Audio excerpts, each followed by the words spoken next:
Welcome. Now I'm Linux user. Aku emang baru beberapa hari ini, atau bisa aku katakan beberapa bulan ini, itu mencoba Linux. Mulai dari awal-awal itu aku coba Linux Mint, lalu aku coba Arch Linux yang untuk hacker itu. Dan sekarang aku jatuh cinta sama Zorin OS Linux.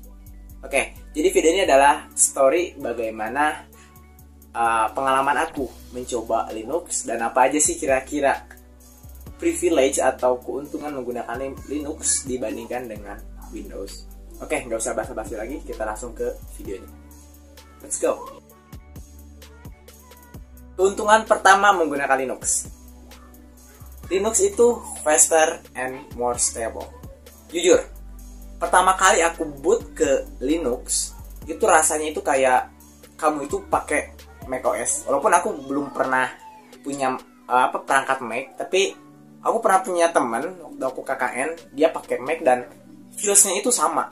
Feels ketika pakai Linux dan pakai macOS itu sama. Jadi ketika kalian nggak punya budget untuk mencoba macOS, coba deh install Linux.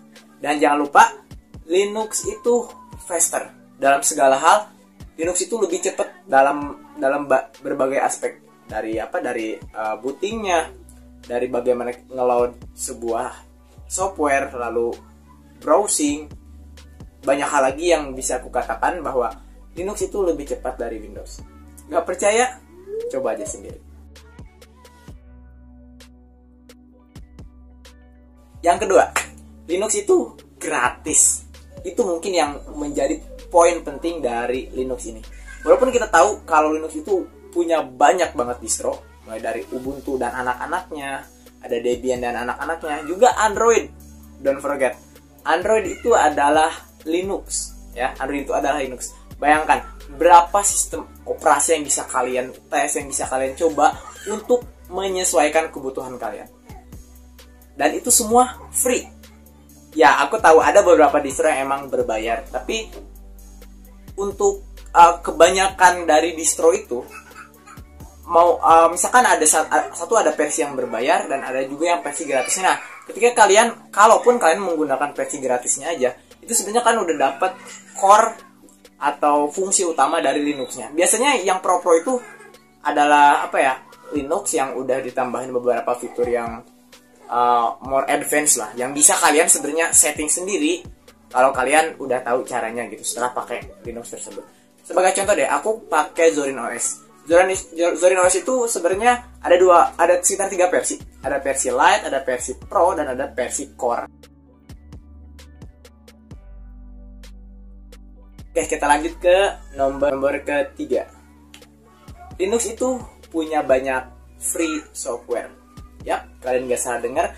Kalau kalian misalkan di Windows, kalian pengen bikin pekerjaan Office, kalian pasti harus pakai Microsoft Office untuk membuat dokumen-dokumen, untuk membuat Excel, presentasi. Di Linux kalian punya banyak variasi, banyak software gratis yang membawa fitur mirip dengan Microsoft Word. Logikanya, kalau ada yang free tapi punya hasil yang sama, kenapa kita pilih yang berbayar?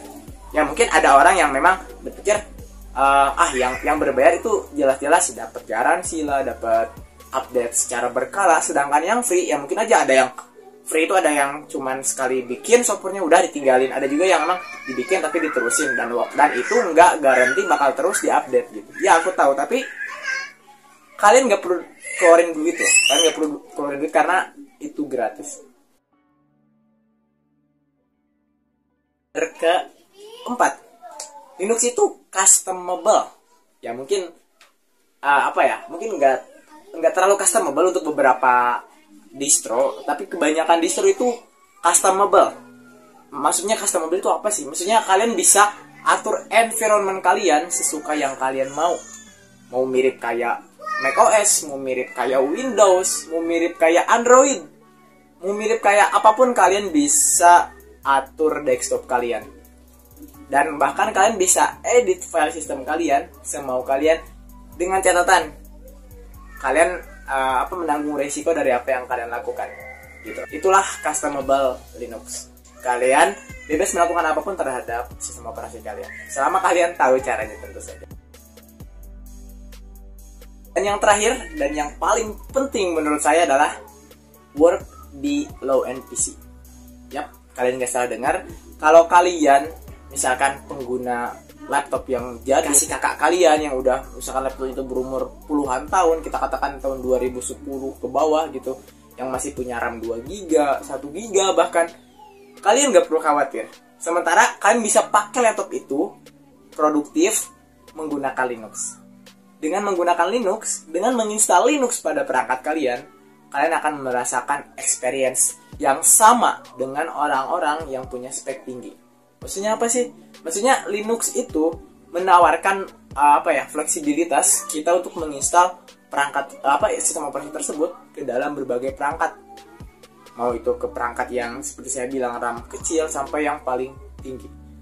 Jadi kalian nggak perlu khawatir ketika misalkan kalian udah masuk masa kuliah nih atau masa SMA, tapi kalian cuma dikasih laptop yang punya RAM 2 GB.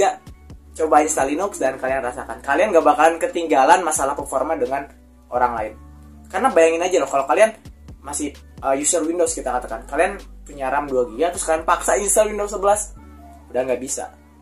Minimum untuk install Windows 11 itu requirement-nya adalah 4 GB RAM dan juga minimal core-nya Duo. Bayangin aja. Oh iya, satu lagi, harus ada fitur TPM 2.0. Dan apakah laptop 2010 ke bawah ada? Kan nggak ada gitu. Itu yang membedakan antara Linux dan juga Windows. Dan sebenarnya masih banyak sih hal-hal yang belum aku tunjukin ke kalian terkait perbedaan Linux dan Windows. Tapi secara keseluruhan aku bisa katakan Linux is better than Windows, really. Tapi untuk beberapa mungkin most industry ya, most company itu semuanya pakai Windows. Jarang ada yang pakai Linux karena software-software yang biasanya digunakan untuk produktif itu dikompatibelkan atau dimaksimalkan untuk Windows, jarang untuk Linux. Walaupun emang ada banyak opsi, tapi tetap saja versi Windows biasanya lebih maksimal karena pembuat softwarenya pun memfokuskan development ke Windows itu sendiri, ke perangkat Windows, bukan ke perangkat Linux, karena usernya itu sendiri yang masih sedikit. Oke guys, jadi gimana pengalaman kalian melihat saya menggunakan Linux? Apakah kalian tertarik untuk pakai? Ada berbagai banyak distro yang bisa kalian pakai, sebenarnya nggak harus Zorin OS, tapi sejauh ini untuk pakai Zorin OS karena saya pikir Zorin OS lebih kalau masalah kompatibilitas ketiganya udah bagus, cuman lebih ke arah mungkin disebutnya environment juga custom, fitur customable-nya. Kalau di Linux Mint dan juga Arch kan kita harus punya pengetahuan tinggi untuk bisa custom environment kita. Sedangkan Zorin kita udah disediakan berbagai macam template atau berbagai macam tema yang bisa kita gunakan langsung ke dalam Linux Zorin OS kita. Maksud saya ketika kamu pengen tema atau environment kalian itu atau desktop kalian itu mirip kayak Windows, ada temanya. Tinggal klik berubah. Mirip kayak Ubuntu, klik berubah. Mirip kayak macOS, klik berubah. Nggak usah harus banyak setting. Itu salah satu kenapa aku pilih Zorin OS. Mungkin ada juga banyak distro yang menggunakan fitur tersebut, tapi entah kenapa Zorin OS itu kerasa berbeda untukku. Oke, mungkin itu aja video aku hari ini. Terima kasih yang udah nonton. Kalau kalian penasaran gimana cara install Linux di perangkat kalian atau at least di VirtualBox atau virtual machine, kita akan coba di next video. Oke, mungkin itu aja untuk video hari ini. Thanks for watching. Hope you enjoyed. See you in the next video. Bye.